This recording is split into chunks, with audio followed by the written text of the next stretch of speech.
1 year has passed since the Russian offensive on Ukraine. 1 year, and I'm following this war quite closely to draw parallels with the Syrian war, a conflict I covered extensively and deconstructed its root causes and the press's manipulation techniques.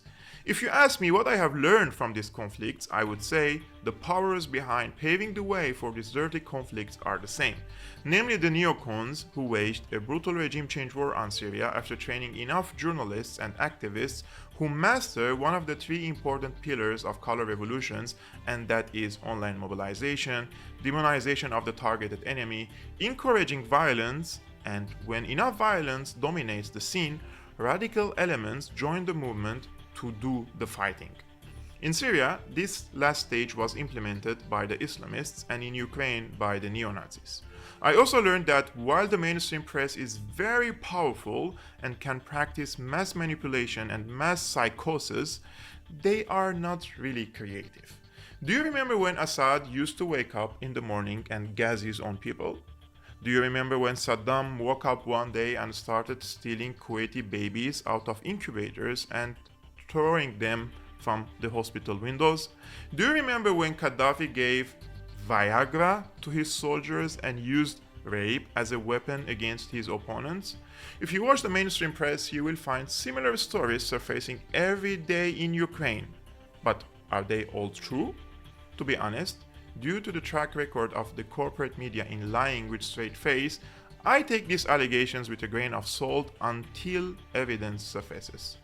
But fast forward to February 2023, Ukraine lost a large swath of territories it was able to keep if the Minsk agreements were implemented, and thousands of Ukrainians perished in a war they were told they can win because their alleged allies will support them as long as it takes.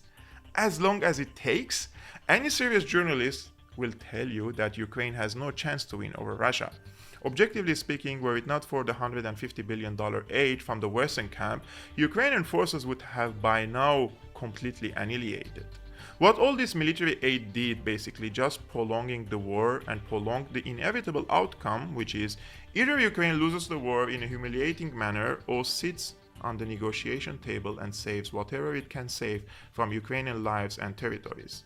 But if you're cynical, believe in logic, and call for diplomacy and negotiations like me, you will be called a Putinist and a Kremlin apologist. And if you work in the public field, these accusations are enough to lose your reputation and probably your job. That's why people are very worried about openly expressing their opinions.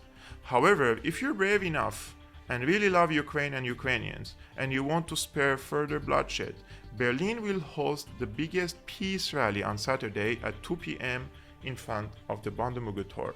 So, if you're for peace and negotiating settlement for this bloody conflict, which may develop into a nuclear war at any moment, then show up and voice your opposition to the bloodthirsty elites who are pushing our humanity to the verge of extinction.